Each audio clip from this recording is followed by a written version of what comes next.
બનાસકાંઠાના સંસદ સભ્ય તરીકે જેને ચૂંટણી લાયા છે એવા ગેનીબેન ઠાકોર થરાદ ખાતે પહેલી વખત કાર્યકર્તાઓને મળવા માટે આવ્યા છે। ત્યારે થરાદ વિધાનસભા વતી બનાસકાંઠાના સાંસદ શ્રીમતી ગેનીબેનનું હૃદયપૂર્વક અમે સ્વાગત કરીએ છીએ।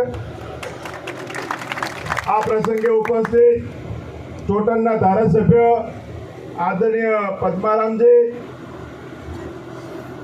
જિલ્લા કોંગ્રેસ સમિતિના પ્રમુખ શ્રી આદરણીય ભરતસિંહજી, ચેતનજી, અબાભાઈ, મોગીલાલભાઈ, ભીખાભાઈ, રામજીભાઈ, ગીતાબેન, ભરતનજી, તુલસીભાઈ, રગજીભાઈ સરપંચ તેમજ સરપંચ શ્રી લાલપાણી અને ગેનીબેનને વધાવવા માટે, આવકારવા માટે બનાસકાંઠાના ખાસ કરીને થરાદ વિધાનસભાના 18 આલમ ઉપસ્થિત છે। ત્યારે આપ સૌનો હૃદયપૂર્વક પહેલો તો આભાર માનીએ। આ ચૂંટણી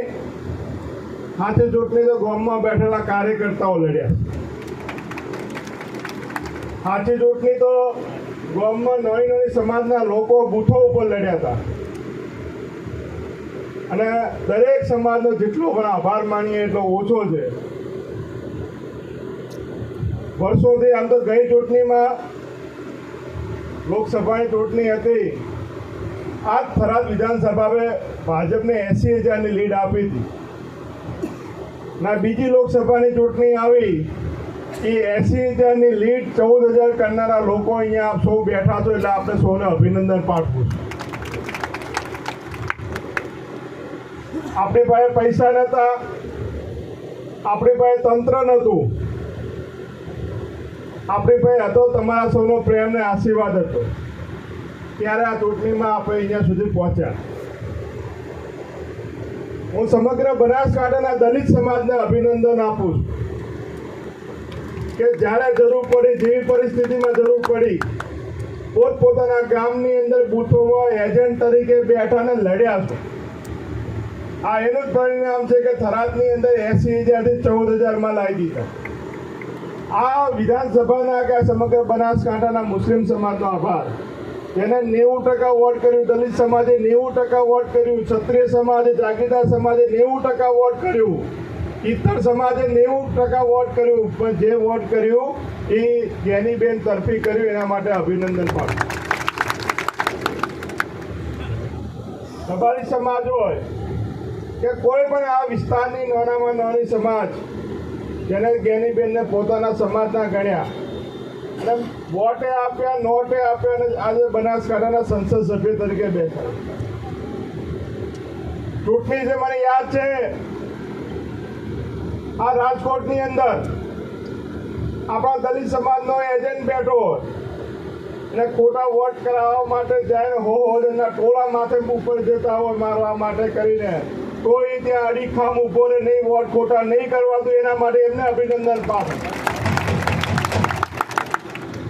આવા એજન્ટ જો ગોમડે આપણે બેઠા હોય ને તો 2 લાખની વધુ વોટ આપે જીતી શકે।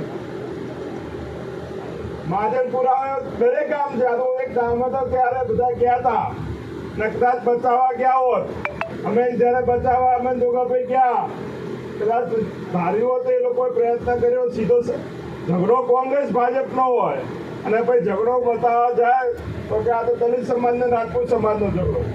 હા, એ કોંગ્રેસના કાર્યકર્તાઓ પર તમે હુમલો કરશો તો એને બચાવવા માટે અમારી બધાની ફરજ બને છે, કોઈ પણ સમાજનો હશે।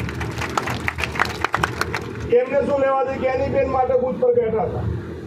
કોઈ ગેનીબેનના જીતના ફટાકડા ફોડવાનો પણ આપણને અધિકાર ના હોય। આ થરાદના ગામડે કોંગ્રેસના લોકો જ્યારે ફટાકડા ફોડતા હતા, ભાજપના લોકો આવી રોકવાનું કામ કર્યું છે નથી કર્યું? અને જો રામપુરા વાંચો હોય તો આપણા લોકો જ્યારે પણ ફટાકડા ફોડતા હતા તો ત્યારે આવીને ધમકીઓ આલી, કેમ ફટાકડા ફોડો? તમે ગઈ વખતે આખી રાત ફોડે તો કોઈ કહેવા આવ્યું હતું?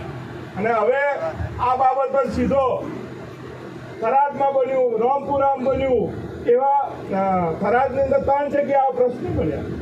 અમે તો કોઈનું નામ ના લીધું, ભાઈ તમે ફટાકડા ફોડ્યા, આ તો પછી આખા પ્રકરણને જાતિવાદ પર લઈ જવાનો પ્રયત્ન. દરેક સમાજનો કોઈ પણ સમાજ હશે અને જ્ઞાનીબેનની પણ ફરજ પડે છે અને સ્ટેજ પર બેઠેલા તમામ લોકોની ફરજ બને છે. કોંગ્રેસના કાર્યકર્તાઓ જો કોંગ્રેસ માટે લડ્યા હશે તો એના ભેગું ઊભું રહેવાની દરેકે દરેકની ફરજ છે અને આપણે બધા નિભાવશું.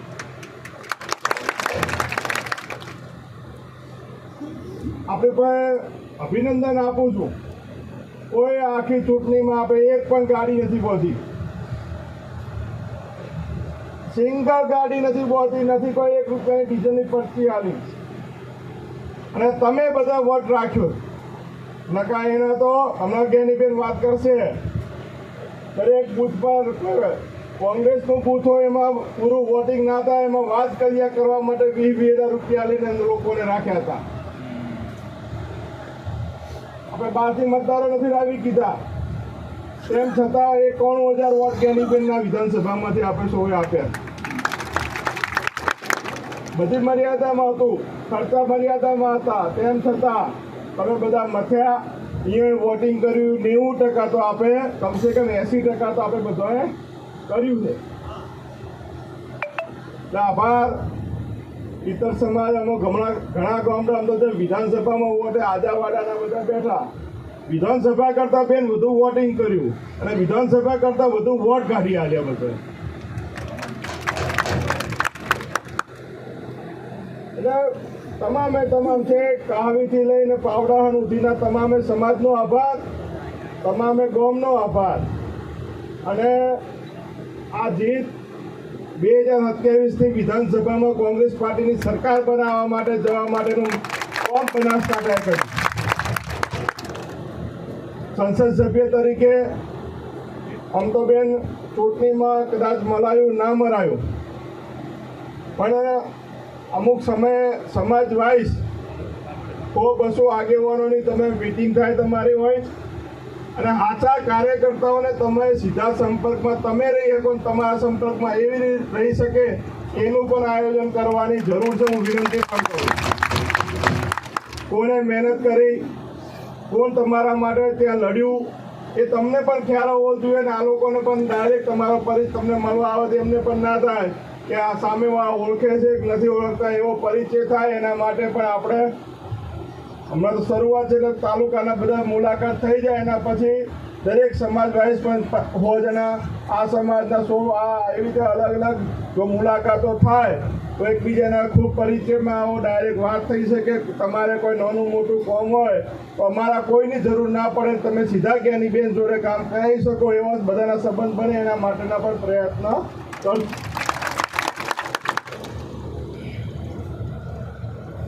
ઘણા લોકો આ ચૂંટણીની અંદર એવો પવન હતો જતા રહ્યા. કોઈ સમગ્ર બનાસકાંઠાએ જ્યાં પણ જરૂર પડી ત્યારે આ મોટા મોટા આગેવાનો ભાજપમાં ગયા છે કે એવું નથી કે વાવથી લઈને આખા ગુજરાતમાં બધે ગયા, પણ જ્યાં ગયા તેમ છતાં જ્ઞાનીબેનના બધા વિસ્તારોએ ખૂબ મદદ કરી છે. ત્યારે કદાચ કોંગ્રેસમાં ગુલાબસિંહ છે નથી, બીજા છે કે નથી, પણ કાર્યકર્તા જ્યાં સુધી બૂથો ઉપર મજબૂત હશે, ગામમાં મજબૂત હશે ને તો કોંગ્રેસ પાર્ટી હંમેશા ચાલવાની. કોઈ એક વ્યક્તિથી પાર્ટી ચાલતી નથી. ગામડા આ તો કહે મોર વધુ પીછોથી રમ્યાળો, એમ આ કોંગ્રેસ પાર્ટી કોઈ એક સમાજની પાર્ટી નથી. કોઈ બેઠા છે તો બધી આલમ બેઠી છે, 36 સમાજ અહીં બેઠા છે, એટલે બધાથી આ કોંગ્રેસ પાર્ટી મજબૂત થાય છે. ના બનાસ માટે આટલા દિવસ તો આપણે એમ કહેતા બનાસની બેન જ્ઞાનીબેન, હવે તો આખા ભારતની બેન જ્ઞાનીબેન. તમે નહીં માન્યું એવા દેશ દુનિયાના છાપાવાળા આજે જ્ઞાનીબેનને કવર કરવા આવે છે કે ભાઈ 5 મિનિટની મુલાકાત કરાવો કે આ બેન કોણ છે, કે કઈ રીતે આટલા બેંક અમે, ડેરીઓ અમે, પૈસો અમે, તંત્ર અમે કઈ રીતે જીતી શક્યા. એટલે આ બધું આપણા સૌના મહેનતના પડતા. આપણે જ્ઞાનીબેનને બનાસની બેન કે દેશની બેન બનાવી તો તમે બધા ભેગા થઈને બનાવ્યા. એટલે બધું તો જ્ઞાનીબેન વાત કરશે, મારે નથી કહેવું, પણ હું આપ સર્વે સમાજનો આભાર માનું છું કે આપે તમારી જોડે અમે આવી શક્યા ના આવી શક્યા, સમાચાર પહોંચ્યા ના પહોંચ્યા, આમ તો ખરેખર કાર્યક્રમ રાખવો તો મોટો, પણ જ્ઞાનીબેન મોટી પાવડે દર્શન કરવા માટે આવતા હતા કે તો એના ભેગો સર્કિટ હાઉસમાં બેસીને મુલાકાત થઈ જાય. પેલું સર્કિટ હાઉસ જેટલા થાય પણ અહીં રાખો, જેનાથી મળી પણ શકાય. બધાની ઈચ્છા હોય કે ભાભર મળવા જવું, એના જેટલે દૂર જવું એના કરતાં અહીં મળી શકાય અને બધાને સ્વાગત કરવું હોય, આભાર માનવું હોય, એકબીજાને મળી શકાય એના માટે કંઈ અહીં રાખ્યું છે. 24 તારીખે લગભગ સંસદ સભ્યના શપથ લેવાના છે, ત્યારથી એમની જવાબદારી પણ ચાલુ થશે. અને આપણા વિસ્તારના લોકો માટે કરીને, બનાસકાંઠા સુખાકારી માટે કરીને હંમેશા મા અંબા નડેશ્વરી માતા સોમનાથ ધણીધર એમના પર આશીર્વાદ રાખે કે આ વિસ્તારના ભાઈચારા માટે, એકતા માટે હંમેશા આપણે લડે. જ્ઞાનીબેન જ્યારે વિધાનસભા લોકસભાનું ફોર્મ ભર્યું તો જ્ઞાનીબેનના હાથમાં 2 પુસ્તક હતા. એક હતી ગીતા અને બીજું હતું દેશનું સંવિધાન. એ બંનેની શરમ દેશની સંસદમાં જ્ઞાનીબેન આપણા વતી સાચવશે એ વિનંતી સાથે આપ સૌનો હૃદયપૂર્વક આભાર.